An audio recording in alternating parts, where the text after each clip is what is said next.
Just come back from the early morning run, sweating still.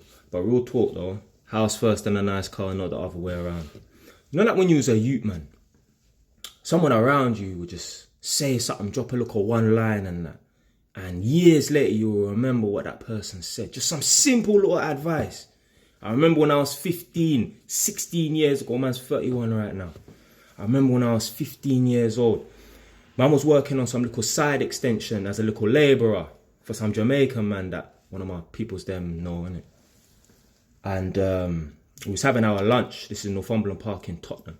Having our lunch. And he said to me, buy a house before you buy a car. Now, you need to know and understand how to interpret certain informations that you've been given.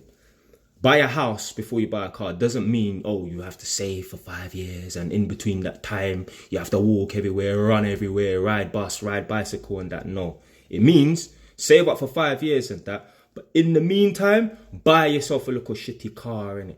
Don't try and get this Mercedes or this Audi or this Range Rover and that.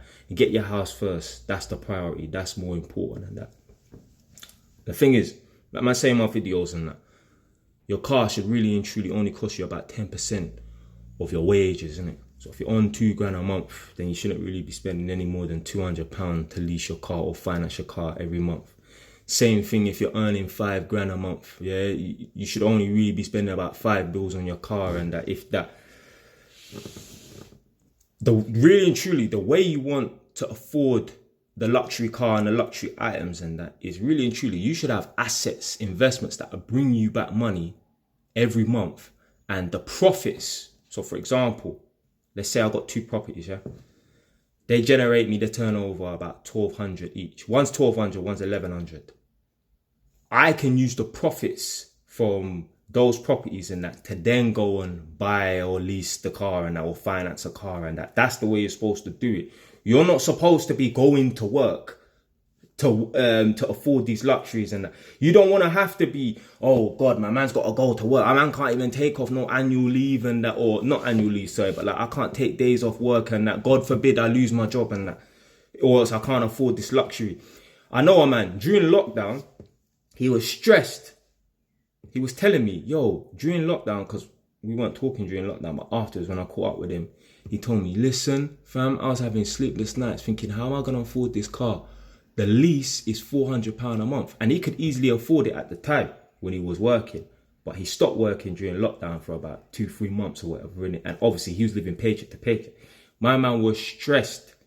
He was stressed, but I'm not putting myself in that position. So you know what? Obviously I'm in a position now to use my assets and that and my investments to go and pay for luxury items. I still ain't doing that. But I'm not going to put myself in a position where I have to work for a car. And then you got people doing the madness. You got people taking out a loan to put down a deposit on a car finance. So you're taking out a liability to fund a liability. That's a fucking double negative. Like, that don't make no sense. I would take out a personal loan, let's say like 30 grand or 40 grand or whatever. I'll take out a personal loan to put down a deposit on a property. No problem. Because I know that property there is bringing me back a return. Even if, yeah, let's say we even done the numbers. Let's say, yeah, me borrowing that money for the loan, yeah, let's say the personal loans cost me £500 a month and the profits from the property that I get back is £500. So basically I'm breaking even. I'll still do that. Do you know why? Because long term, that property is going to go up in value over the next 5 years and that. You refinance that property, pull out the money, bam, you got 60 grand in cash.